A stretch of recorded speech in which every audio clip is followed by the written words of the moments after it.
ప్రకటన గ్రంథము 6వ అధ్యాయము 6 పార్ట్ 6 మనం ఇప్పుడు చెప్పుకుంటున్నాము. మరి అందరూ కూడా దీన్ని చూసి సబ్స్క్రైబ్ చేసి లైక్ చేసి షేర్ చేయండి. ప్రతి ఒళ్ళు కూడా ఇది చేయవలసిన పని మీ బాధ్యత ఉంది. అందరికీ తెలియపరచండి. దేవుని దీవెనలు మీకు వస్తాయి, పొందండి. దేవునికి స్తోత్రం, దేవునికి మహిమ కలుగును గాక. ప్రకటన గ్రంథం 6వ అధ్యాయము పార్ట్ 6.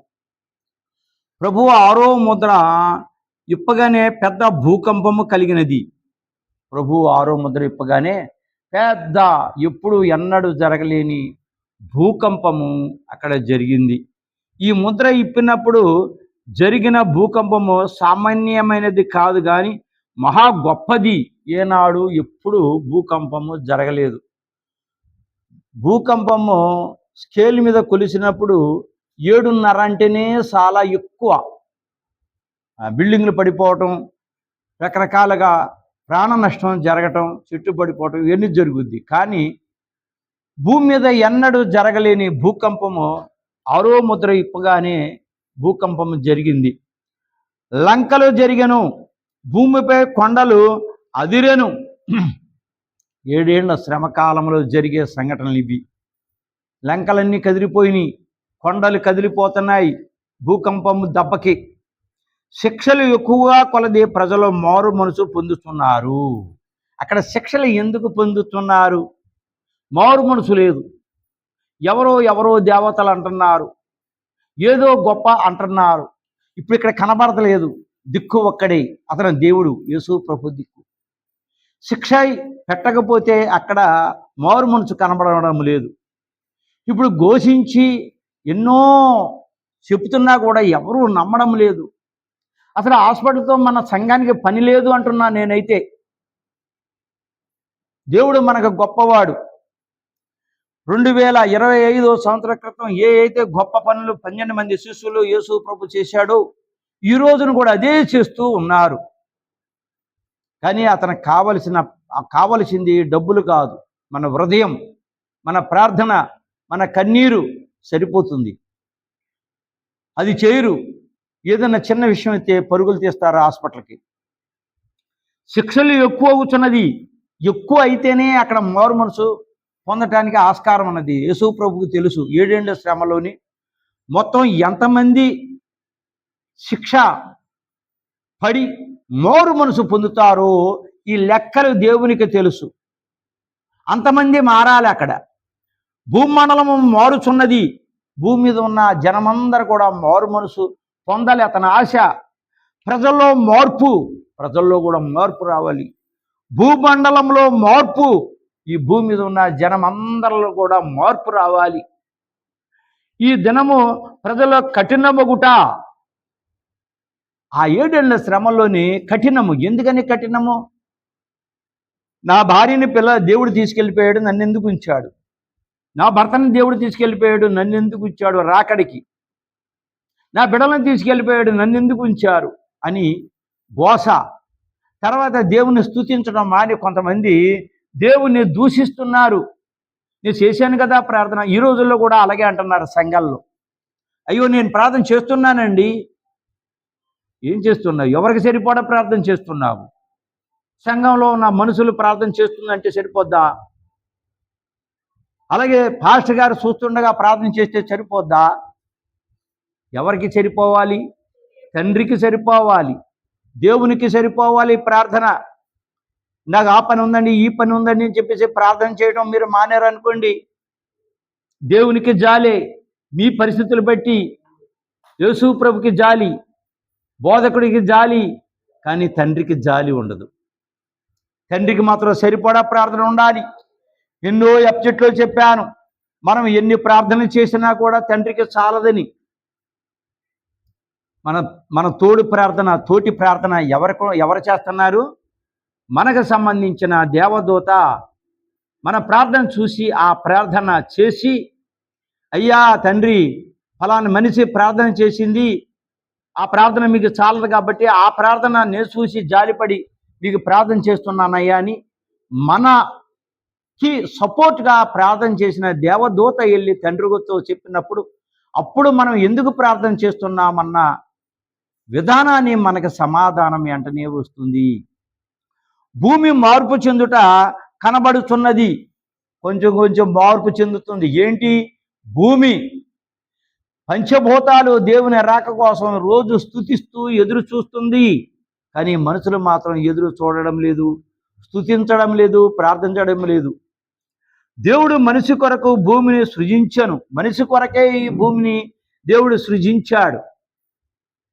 అయితే ఈ భూమి పంచభూతాల్లోనే ఉన్న ఈ ఒక్క భూమి దేవుని స్తుతిస్తుంది, వాటికి మరణం లేవు. అయినా కూడా దేవుని వెరిగినవి ఇవి. మనం ఎంత చెప్పినా కూడా ప్రార్థన చేయడం లేదు, సరిపడ ప్రార్థన. మనిషి భూమిపై ఉన్నందున మనిషికి ఏమి కలిగినా అది భూమికి కలుగును.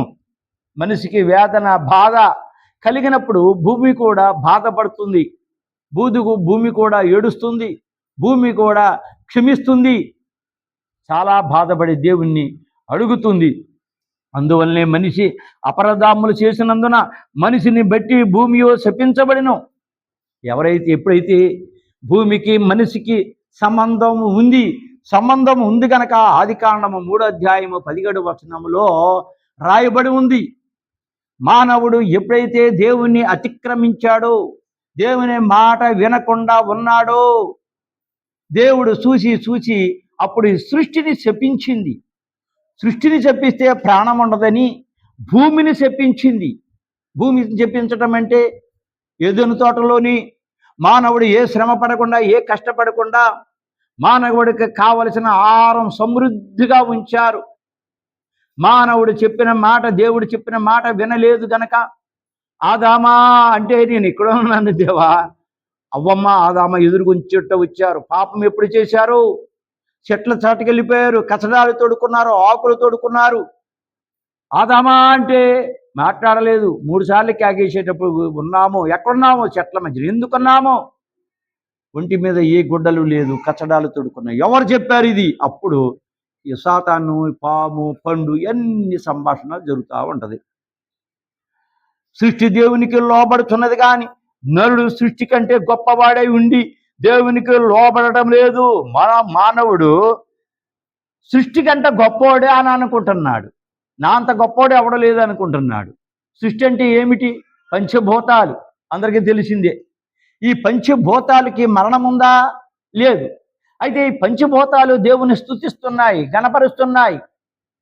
అయితే మానవుడు ఈ సృష్టి కంటే ఎక్కువని ఆడు గర్వంగా చెప్పుకుని మరణాన్ని కొని తెచ్చుకుంటున్నాడు. దేవుడిచ్చిన ఆవిసి పాత నిబంధన గ్రంథములో 300, 400 సంవత్సరాలు బ్రతికిన వాళ్ళు ఉన్నారు. ఈ రోజులో కనీసం లేదంటే 100 సంవత్సరాలన్నా బ్రతకాలి. దేవుడిచ్చిన ఆవిసిని బట్టి 120 సంవత్సరాలన్నా బ్రతకాలి. అయితే అలా బ్రతుకుతున్నారా? 40, 50 వచ్చేటప్పటికి ఏదో జబ్బు, మరణం, హాస్పిటల్ 24 గంటల మందులు. ఇవన్నీ ఎందువల్ల? నువ్వు దేవుణ్ణి అతిక్రమించావు, నువ్వు దేవుణ్ణి నమ్మడం లేదు, నమ్మకుండా ఉన్నావు. ఆదివారం వస్తున్నారు కానీ ఆదివారం అయిపోయిన వెంటనే మళ్ళా దేవుని ప్రార్థన మర్చిపోతున్నారు, బైబిల్ పక్కన పెట్టేస్తున్నారు. దేవుడు నిన్ను చూస్తూనే ఉన్నాడు, నన్ను ఇంకా చూడట్లేదని అనుకుంటున్నారేమో. ఎందుకనగా దేవుని ఎడల నరునికి ఉన్న భక్తి పోయినందున అస్థిరుడయ్యాను, పనికిరాని వాడు అయిపోయాడు. భక్తి పోయింది, భక్తి లేదు. ఇది రాకడ సమయం. రాకడ సమయంలోని మన భక్తి పెంచుకోవాలి. దేవునికి జాలే నీ మీద, కోపము కాదు. కాకపోతే ఒకడు మనకి విరోధి ఉన్నాడు ఈ లోకంలో, వాడే లూసిఫర్, వాడే సాతాను. ఏదో ఒకటి సృష్టిస్తాడు, గొడవలను సృష్టిస్తాడు, లేనిపోని సమస్యలు సృష్టించి మానసికంగా ఆలోచించి మందులు తిని 40, 50 వచ్చేటప్పటికి మరణించేలాగా చేస్తాడు. ఎందుకని? ఈ ఆత్మలన్నీ నాకు తోడుంటాయని. ఈ ఆత్మలన్నీ చూసి కోట్ల మంది ఆత్మలు చూస్తే రేపొద్దున యేసుప్రభు భయపడిపోతాడేమో అని. అతను ఎందుకు భయపడతాడండి? రేపొద్దున యుద్ధంలోనే అతనే కదా గెలిచేది, గెలుస్తాడన్న సంగతి కూడా ఇతనికి తెలుసు. ఆయన క్షణం కూడా ఉపయోగించుకుంటా ఉంటాడు సాతాను. ఈ అస్థిరిని దేవుని వైపు త్రిప్పుటకు ఆయన భూమికి కంపము కలిగించాను. భయంకరమైన శోధన, బాధ. మానవుడు ఎప్పుడైతే శ్రమ పడ్డాడో ఆ శ్రమ భూమికి తగిలింది, ఆ భూమిని శపించాడు. ఇప్పుడు కూడా మార్పు వస్తారేమో అని శ్రమ. ఏంటి శ్రమ? సక్రంగా నీరు తాగడానికి లేకపోవటం, తినడానికి భోజనం లేకపోవటం, మనం ఏదైతే ఉదయం సాయంత్రం మధ్యాహ్నం తింటున్నామో అవి దూరం చేయటం. 666 ముద్ర వేస్తారు. ఆ 666 ముద్ర వేసిన తర్వాత లెక్కల ప్రకారంగా పెడతారు భోజనం, లెక్కల ప్రకారంగా బియ్యం ఇస్తారు. అంతేగాని నువ్వు ఇష్ట ప్రకారంగా ఎవరు. ఇది శ్రమతో కూడుకున్న పని. ఈ 6వ ముద్ర ఫలితము భూమిపైకి వచ్చుచున్నప్పటికీ ప్రజల హృదయము కఠినమగుటం మాత్రమే కాక అస్థిరిగా కనబడుచున్నది. కఠినమే కాకుండా అస్థిరముగా. ఇది దేవుని మాట లేదు, దేవుని చూపు లేదు. ముందు బాగానే ఉన్నాము, ఇప్పుడు మా కోసమే కదా ఈ శ్రమలు, ఈ కఠినమైన వాతావరణాన్ని పంపించింది. దేవుడు న్యాయమంతుడని ఇప్పుడు దాకా ప్రార్థించావు. ఏం ప్రార్థించావు? నమ్మకుండా, హృదయాన్ని నువ్వు ఇవ్వకుండా, నీ ఇష్టం వచ్చినట్టు నీ ఇష్టం వచ్చిన సమయాన్ని ప్రార్థిస్తున్నావు. దానికి ఒక సమయం ఉంది. దేవుడు ఆ సమయాన్ని ఇదివరకు మీకు ఎన్నోసార్లు చెప్పాను. ఆ సమయాన్ని ప్రార్థించాలా. ఏంటి ఆ సమయం? సంతకాల పడుకునేటప్పుడు తెల్లారుజామున 3 గంటలు, మధ్యాహ్నం ముమ్మారు ప్రార్థించాలా. దానియేలును ఏలియా, దావీదు మహారాజు, దావీదు మహారాజు ఇద్దరు కూడా 3 సార్లు ప్రార్థించారు ముమ్మారు. అలా మనం ప్రార్థించాలి. ఇప్పుడున్న ప్రజలకు దేని యందు భయం లేదు, అస్థిర బుద్ధితో ఊగుచుందురు. ఇక ఉన్న ప్రజలకి ఇంకేముంది, అంతా తెగించేశారు, ఇక లాభలేదు అనుకున్నారు. మరణమే గత్యంతరం. దీనికి ముందు ఎపిసోడ్లోనే 5వ ఎపిసోడ్లో చెప్పాను. వాళ్ళకి ఏముండదు, తీర్పు ఉండదు, హతసాక్షులు. ఆ 7 ఏళ్ల శ్రమలోని ఎక్కువ మంది మరణిస్తారు. దేవుని యందు విశ్వాసంతో మరణించే వాళ్ళు ఎక్కువ మంది ఉంటారు.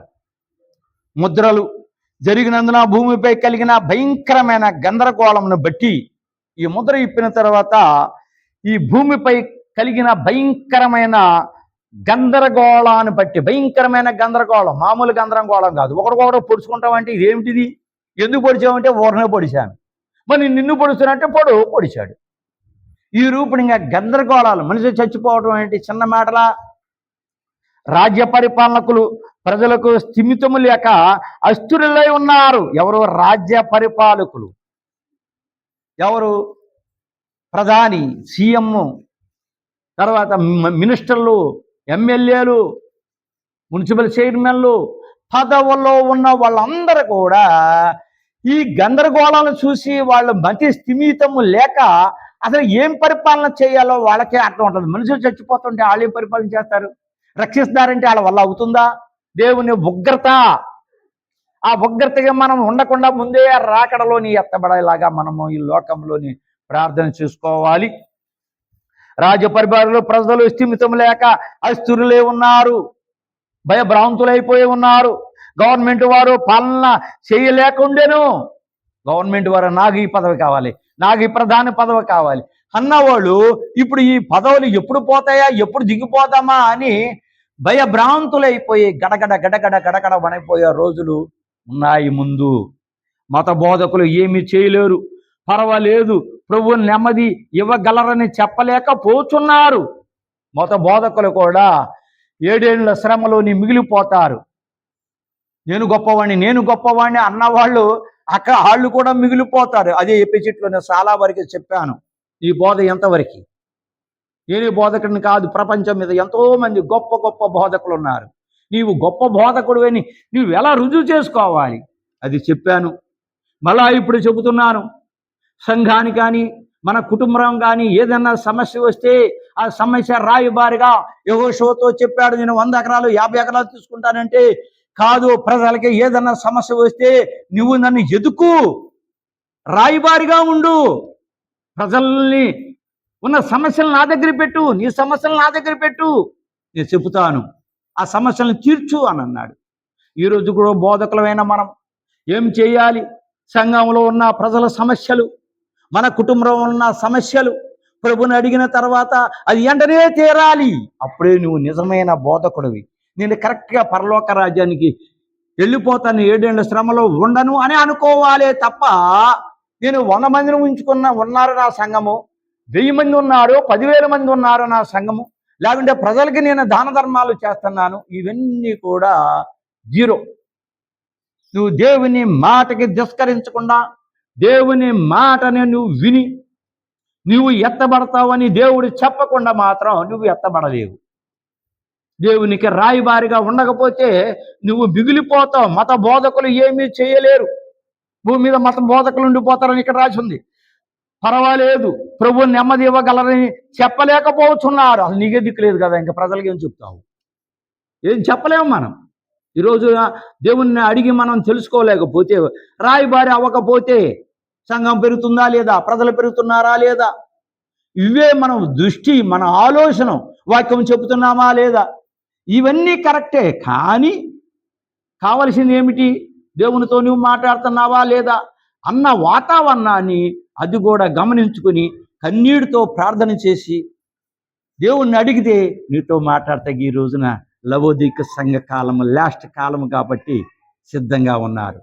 దేవుని బిడలారా, బోధకులమైనాను శ్రమలో మిగిలిపోయినాము అని వారికి కూడా గలిబిలి ఏమో ఏ బోధకుడైనా ఆయన ప్రార్థన చేసుకుందాము రండిని పిలవలేడు. ఇంకెందుకు పిలుస్తాడు? భూలోకం మీద ఉన్నప్పుడు కొన్ని సంవత్సరాల పాటు బోధ చేసి ప్రార్థన చేసి చేసి చేసి అలసిపోయి నీ మాట వినున్నాము.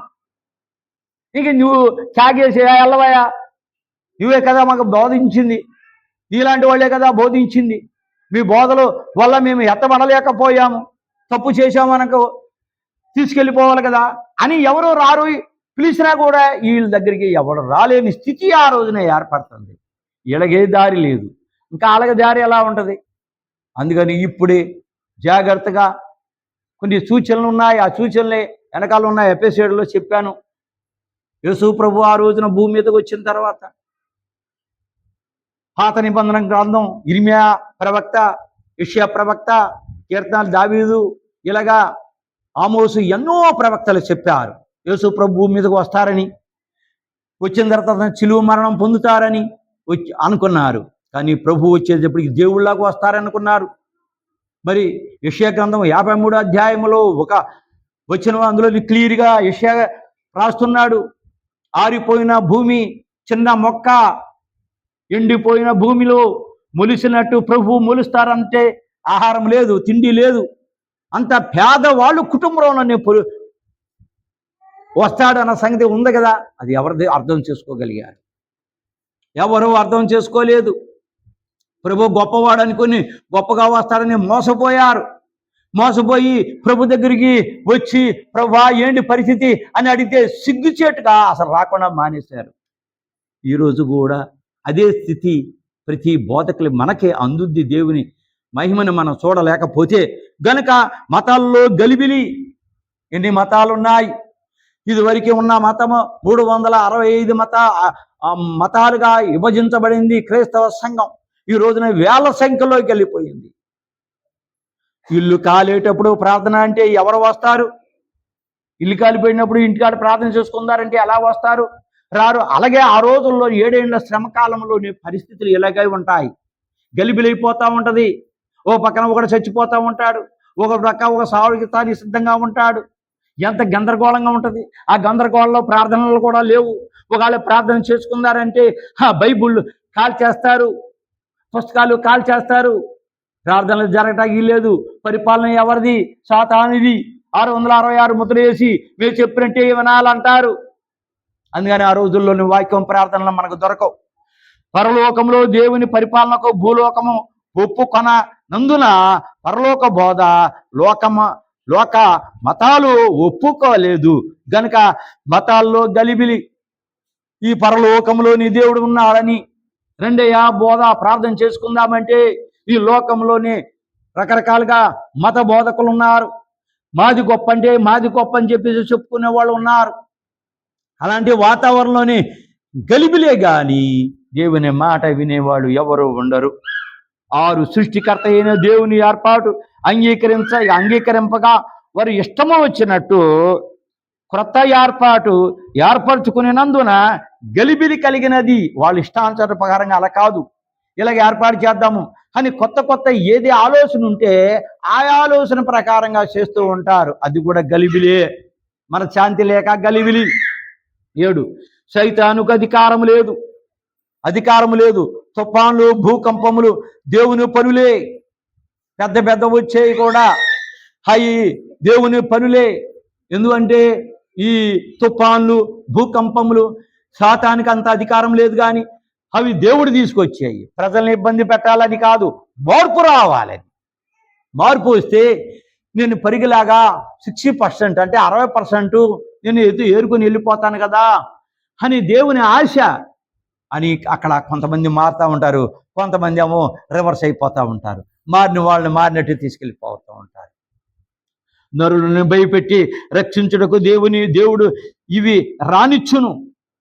మనుషుల్ని భయపెట్టి ఇక దేవుడే దీనికి దిక్కు, ఎవరూ దిక్కు లేదని గలగలలాడిపోతుంటే వాళ్ళు దేవుని స్తుతిస్తూ గణపరుస్తూ మరణ స్థితి వచ్చేదాకా కన్నీరు కార్చి ఆహారం లేకుండా నన్ను చంపే నువ్వే ప్రభువా అని స్తుతించేవాళ్ళు ఆ రోజులు ఎక్కువ మంది ఉంటారు. అక్కడ ఉన్నప్పుడు అప్పుడు దేవుడు ఈయనను తీసుకుని వెళుతూ ఉంటారు. ఈ నరునికి బోధ చేయక చెయ్యు బోధకులే గనుక భూకంపము, ఓ మనిషి నీవు దేవుణ్ణి ఆశ్రయించినందున నీకు స్థిరత లేదు. ఎవరు విగ్రహాలు అనే మాట. మనిషిని దేవుని ఇంకా ఆశ్రయిస్తున్నాము, ఈ లోకంలో మేమేమున్నాము, మమ్మల్ని పూజించు అని వాళ్ళని గలిబిలి చేసే మనుషులు ఉంటారు అని భూకంపము చెప్పుచున్నది. ఈ భూకంపము మారు మనసు లేని ప్రజల హృదయములోని కపమునకు గుర్తు. కపము, మారు మనసు లేదు, ఆలోచన లేదు, ఏదేదో చేసేస్తారు స్థిమితము లేకుండా. వాటన్నిటికీ భూకంపము గుర్తుగా ఉన్నది. సూర్యుడు నిలిపెక్కాడు. ఇప్పుడే కాదు, 7 నెలల శ్రమల రోజుల్లోనే కాదు, దానికి ముందు కూడా సూర్యుడు నలిపెక్కాడు. ఏ రోజునంటే యేసు ప్రభు సిలువెక్కి చేసినప్పుడు రమారమి 3 గంటలకి ఆ సూర్యుడు నలిపెక్కాడు. సూర్యుడు నలిపెక్కిన తర్వాత ఎందుకు నలిపెక్కాడు? ప్రభువా, సృష్టికర్తవి నువ్వు మమ్మల్ని అందరినీ కలగజేశావు, కానీ వీళ్ళు మమ్మల్ని నీవు పెట్టే శ్రమలు, బాధలు మేము చూడలేక మేము పారిపోతున్నామయ్యా, మేము వెలుగివ్వలేమయ్యా అని నలుపెక్కాడు. వెలుగివ్వడగా రమారమే 3 గంటలకి ప్రపంచమంతా కూడా చీకటి కమ్మెను. ఆ రోజున ప్రభు సిలువ మరణ సమయమందు రమారమేని బైబిల్లోనే ఉంది. ఆ రమారమన్న దానికి అర్థం ఏమిటి? 3 గంటలే అని కాదు, 10 నిమిషాలు ఇంచుమించులో, అరగంట ఇంచుమించులో. ఎందుకంటే ఆ రోజు ప్రపంచాన్ని అందరికి సంబంధించిన చీకటి దినం గనక. సూర్యుడు అదృశ్యుడు కాగా మధ్యాహ్న కాలము మందే సృష్టికి చీకటి కమ్మాను. బాగా ఎండ సమయంలో చీకటి కమ్మింది. దేవుడా, ప్రభువా, నిన్ను చూడలేకపోతున్నామయ్యా, దుఃఖాన్ని మేము ఆపుకోలేకపోతున్నామయ్యా, మేము కళ్ళు మూసుకుంటున్నామయ్యా అని వెలుగుని ఇవ్వటం ఆపింది. అనగా సృష్టికర్త యొక్క శ్రమను చూడలేక. సృష్టి ఎవరు? పంచభూతాలు. మరి ఈ పంచభూతాలు మరి తెలుసో తెలియదో నేను చెప్తున్నాను, జాగ్రత్తగా వినండి. భూమి ఒకటి, తర్వాత నక్షత్రాలు, ఆ తర్వాత నీరు, తర్వాత గాలి, ఆ తర్వాత నుప్పు, ఆ తర్వాత ఆకాశం. ఈ 5 కూడా పంచభూతాలు. ప్రభును హింసించు వారి కఠినత్వమును చూడలేక సూర్యుడు అదృశ్యమాయను.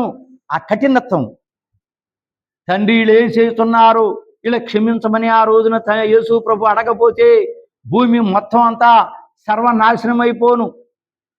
అందుకని ఇదంతా క్షమించాడు. ఆయన ఉగ్రత ఆగలేక తండ్రి కొద్దిగా అలా అనేటప్పటికి భూకంపం జరిగి ప్రవక్తలు బయటకు వచ్చారు, మనుషులతో మాట్లాడారు, వాళ్ళకి కావాల్సింది మాట్లాడారు, స్నేహం చేశారు. అందువలన చీకటి కమ్మెను. కారణం, చీకటి కమ్మడానికి కారణమే అదే.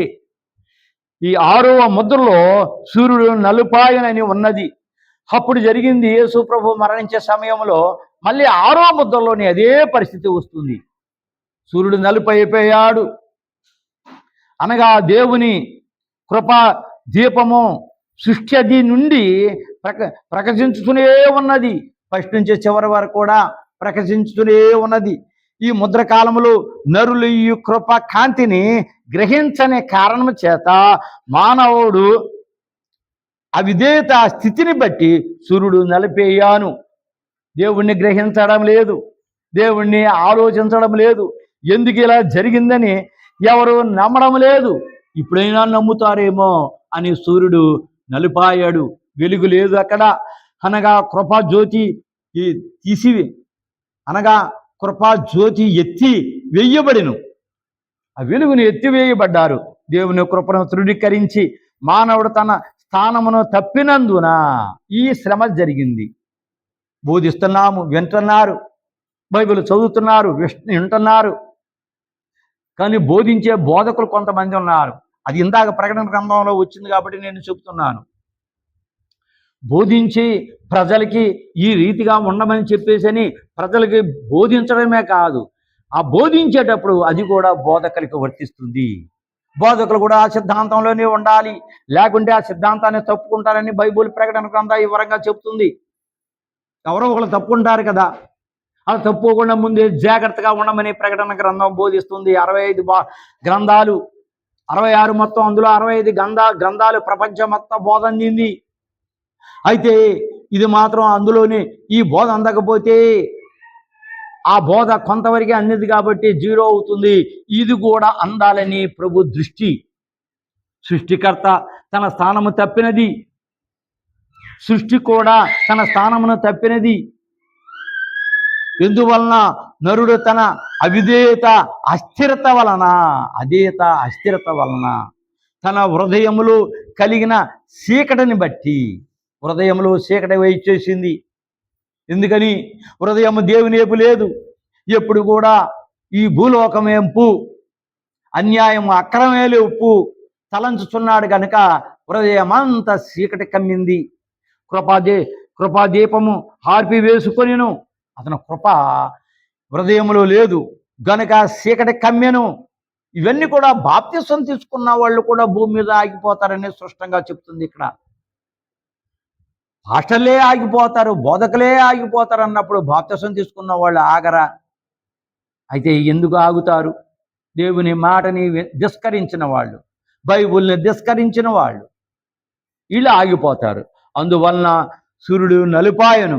దేవుని యొక్క కృపజనమును మనుషులు లెక్కలేనప్పుడు, దేవుని యొక్క కృపజనములు మనుషులు లెక్క చేయనప్పుడు, ఆదివారం సమస్య వస్తే ఆదివారం ఇవాళ కాదులే, మళ్ళా ఈ వారం మానితే ఏమవుద్దులే అని అనుకున్న వాళ్ళకి శ్రమ, ఏమవుద్దులే అనుకున్న వాడికి దేవుడు శ్రమ పెట్టడు.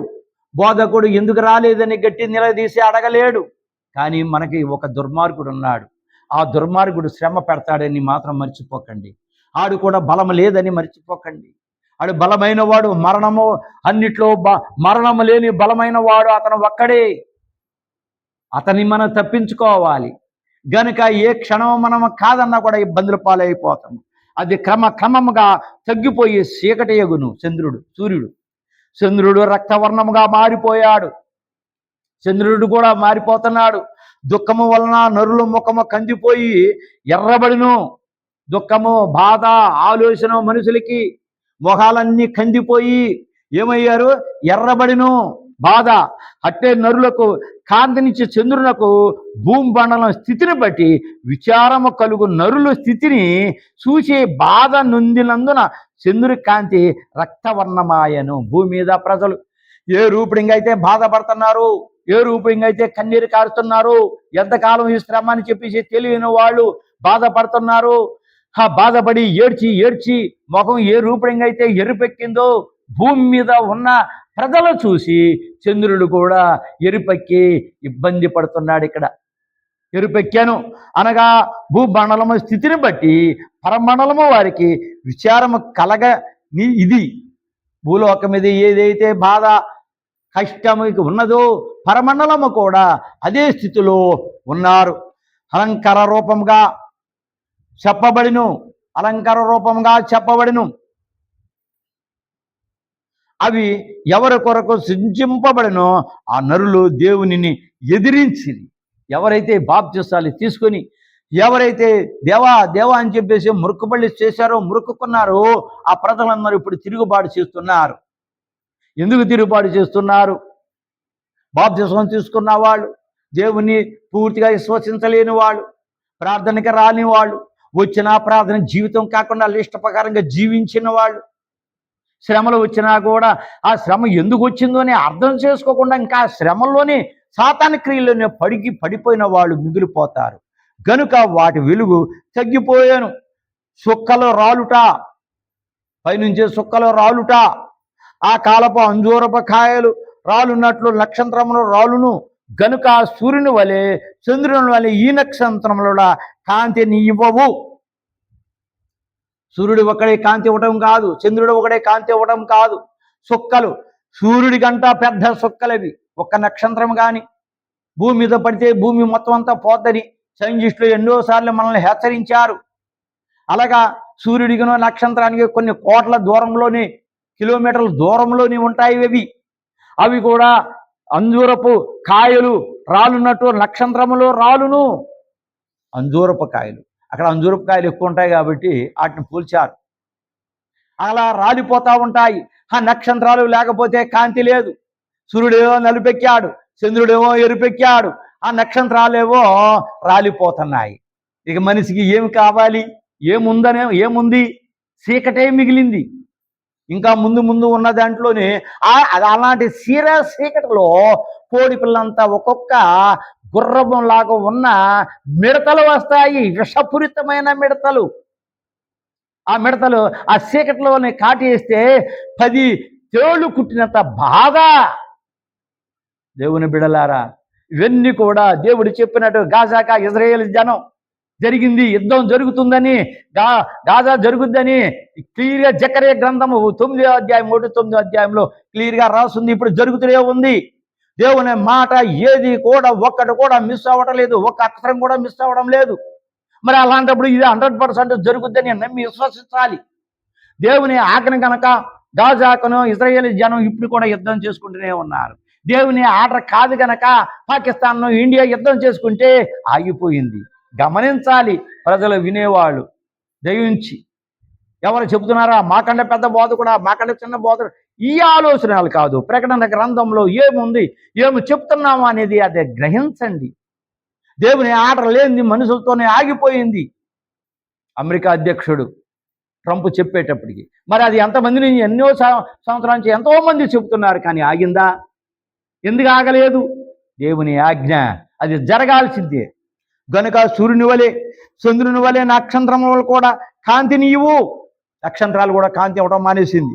అందువలన అవి వాటి స్థానంలో నుండి రాలి పడిపోవును. ఇక మనకు ఉపయోగం లేనిది దేవుడు ఏం చేస్తాడు? చేస్తున్నాడు.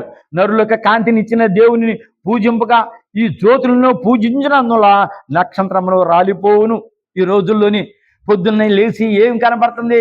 సూర్యుడు కనబడుతుంది. మొహం కడుక్కొని వెంటనే ఆ సూర్యుడిని నమస్కారం చేస్తున్నారు. అలాగే చంద్రుడు వస్తే చంద్రుడికి నమస్కారం చేస్తున్నారు. నక్షత్రాలు వెలుగునిస్తున్నాయనే నక్షత్రాలు చేస్తున్నారు. ఏ విగ్రహాలు అయితే ఈ వస్తువులను నమ్ముతున్నారో వాటిని మొత్తం నాశనం చేసేస్తున్నాడు, ఒక్కొక్కటి. ఇప్పుడైనా మానవుడు మార్పు చెందాలని దేవుని ఆశ కొరకు ఇప్పుడునో ప్రకాశించు జ్యోతి అయిన దేవునిని ఆరాధించండి. ఇప్పటికన్నా నిజమేంటే తెలుసుకోండి. ఆ రోజున నోహా కాల జల ప్రళయమో అప్పుడు వీళ్ళందరూ లేరా?